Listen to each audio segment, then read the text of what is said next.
जय Hind. Welcome to today exam classes. दोस्तों, इस वीडियो में हम राजस्थान ग्राम विकास अधिकारी भर्ती परीक्षा 2021 के लिए कुछ मोस्ट इंपॉर्टेंट क्वेश्चन आंसर याद करेंगे जो आपके राजस्थान ग्राम विकास अधिकारी के नए पैटर्न पर आधारित हैं। अगर आप भी राजस्थान ग्राम विकास अधिकारी परीक्षा की तैयारी कर रहे हैं तो इस वीडियो को लास्ट तक जरूर देखिए और इस मॉडल पेपर क्वेश्चन आंसर को जरूर याद करिए, क्योंकि ये सभी क्वेश्चन हैं जो बार बार रिपीट होने वाले क्वेश्चन हैं, इसलिए इन सभी सवालों को आप जरूर याद करें। तो चलिए देखते हैं पहला प्रश्न। पहला प्रश्न है, अकबुल फजल के अनुसार अकबर कौन सा संगीत यंत्र बजाता था? तबला, ढोलक, वीणा या फिर नकारा? तो इस सवाल का सही जवाब देगा ऑप्शन डी यानी अबुल फजल की पुस्तक आईन अकबरी के अनुसार अकबर है वो नकारा संगीत यंत्र बजाता था।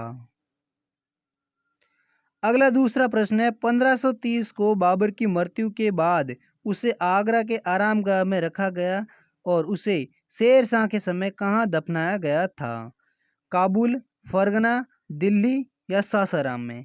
तो इस सवाल का सही जवाब देगा ऑप्शन ए यानी अकबर को शेर शाह के समय यानी काबुल में दफनाया गया था। अगला तीसरा प्रश्न है, राजस्थान का वह स्थल जो पशुपालन का प्राचीनतम साक्ष्य प्रस्तुत करता है?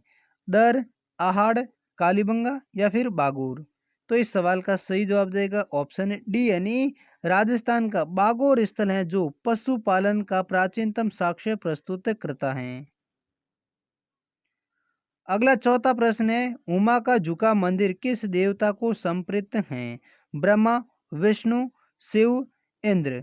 तो इस सवाल का सही जवाब देगा ऑप्शन है सी यानी उमा का झुका विश्व का एकमात्र ऐसा मंदिर है जो शिव भगवान को समर्पित है और ये हुमा का झुका मंदिर है वो भारत की उड़ीसा राज्य में ये मंदिर बना हुआ है। अगला 5वां प्रश्न है, मिर्जा गालिब किस मुगल राजा के समकालीन थे? शाह आलम द्वितीय, मोहम्मद शाह, फारुखसियर, बहादुर शाह जफर? तो इस सवाल का सही जवाब देगा ऑप्शन डी यानी मिर्जा गालिब हैं वो मुगल राजा बहादुर शाह जफर के समकालीन थे। अगला छठा प्रश्न है, वैसाखी का त्योहार सिख धर्म की किस घटना की को याद करने के लिए मनाया जाता है? अकाल तख्त की स्थापना, खालसा पंथ की स्थापना, सिख धर्म की गुरु के रूप में, हर मंदिर साहिब की स्थापना के रूप में? तो इस सवाल का सही जवाब देगा ऑप्शन है बी यानी वैसाखी का त्योहार है वो सिख धर्म के खालसा पंथ की स्थापना की घटना को याद करने के लिए हर साल मनाया जाता है। कब मनाया जाता है वैसाखी का त्योहार? खालसा पंथ की स्थापना की घटना को याद करने के लिए। अगला 7वां प्रश्न है, सेवण घास किस जिले में विस्तृत रूप में उगती हैं? बाड़मेर, सीकर, जैसलमेर या फिर जोधपुर? तो इस सवाल का सही जवाब देगा ऑप्शन है सी यानी सेवण घास है वो राजस्थान के जैसलमेर जिले में विस्तृत रूप में उगती हैं। अगला नेक्स्ट 8वां क्वेश्चन है, राजस्थान का प्रमुख खनिज कौन से हैं? सीसा व जस्ता, मैग्नीज व टंगस्टन, तांबा या एस्बेस्टस या फिर इनमें से कोई नहीं? तो इस सवाल का सही जवाब देगा ऑप्शन ए यानी राजस्थान का प्रमुख खनिज है वो सीसा व जस्ता हैं। अगला नेक्स्ट 9वां क्वेश्चन है, खुर्रम किसको कहा जाता था? अकबर को, जहांगीर को या फिर शाहजहां को या फिर औरंगजेब को? तो इस सवाल का सही जवाब देगा ऑप्शन सी यानी शाहजहां का बचपन का नाम है वो खुर्रम था लेकिन वो शाहजहां के नाम से राजा बना था। तो इस सवाल का सही जवाब देगा ऑप्शन सी यानी खुर्रम है वो शाहजहां को कहा जाता था। अगला नेक्स्ट 10वां क्वेश्चन है, विश्व की सर्वाधिक जनसंख्या वाला धर्म कौन सा है? हिंदू, मुस्लिम धर्म, बौद्ध धर्म या फिर ईसाई धर्म? तो इस सवाल का सही जवाब देगा ऑप्शन डी यानी विश्व की सर्वाधिक जनसंख्या वाला धर्म है वो ईसाई धर्म है। यानी एक अध्ययन के अनुसार सबसे बड़ा धर्म है वो ईसाई धर्म है जो इस दुनिया में अनुयायी लगभग 32% लोग हैं वो ईसाई धर्म के लोग रहते हैं। अगला नेक्स्ट 11वां क्वेश्चन है, इंद्रावती राष्ट्रीय उद्यान किस प्रदेश में है? छत्तीसगढ़, उड़ीसा, मेघालय या उत्तराखंड? तो इस सवाल का सही जवाब देगा ऑप्शन है ए यानी इंद्रावती राष्ट्रीय उद्यान है जो छत्तीसगढ़ के बाजीपुर शहर में स्थित है। कहाँ पर है? छत्तीसगढ़ के बाजीपुर शहर में ये इंद्रावती राष्ट्रीय उद्यान है। नेक्स्ट 12वां क्वेश्चन है, किस युद्ध के बाद बाबर का राज्य उत्तर भारत में सुदृढ़ हुआ था?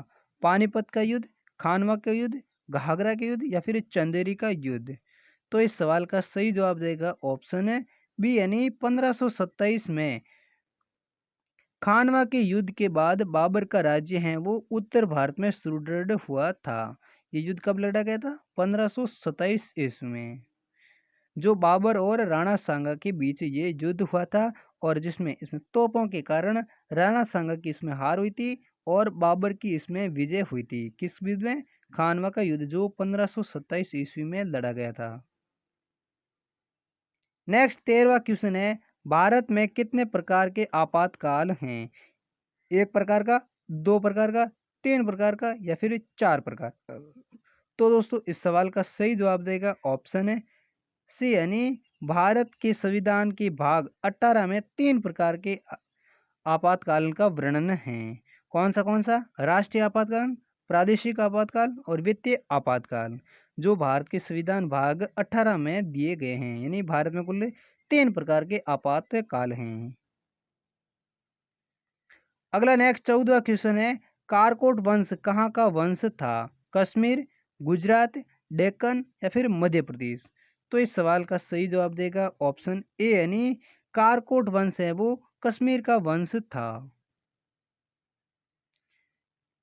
नेक्स्ट 15वां क्वेश्चन है, चंदेल वंश का अंत किसने किया था? अलाउद्दीन खिलजी, गयासुद्दीन तुगलक, बलबन या फिर इल्तुतमिश? तो इस सवाल का सही जवाब देगा ऑप्शन ए यानी चंदेल वंश का अंत है वो अलाउद्दीन खिलजी ने किया था।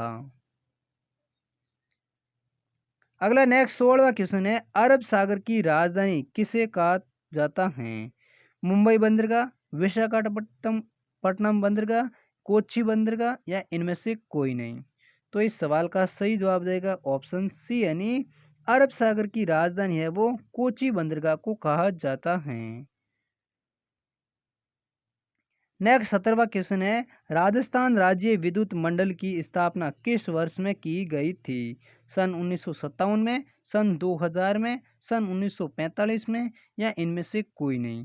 तो इस सवाल का सही जवाब देगा ऑप्शन ए यानी सन 1957 में राजस्थान राज्य विद्युत मंडल की स्थापना की गई थी। अगला नेक्स्ट 18वां क्वेश्चन है, मंथा नदी किन जिलों में बहती हुई सामर झील में गिरती है? जयपुर व उदयपुर, उदयपुर व कोटा, जयपुर व नागौर, इनमें से कोई नहीं? तो इस सवाल का सही जवाब देगा ऑप्शन है सी यानी जयपुर व नागौर जिलों में मंथा नदी बहती हुई सांबर झील में गिरती है। नेक्स्ट 19वां क्वेश्चन है, थार के मरुस्थल में औसत वार्षिक तापांतर कितना रहता है? 22 degree Celsius, 29 degree Celsius, 45 degree Celsius या फिर 11 डिग्री सेल्सियस? तो इस सवाल का सही जवाब देगा ऑप्शन ए यानी थार के मरुस्थल में औसतन वार्षिक तापांतर है वो 22 डिग्री सेल्सियस से रहता है।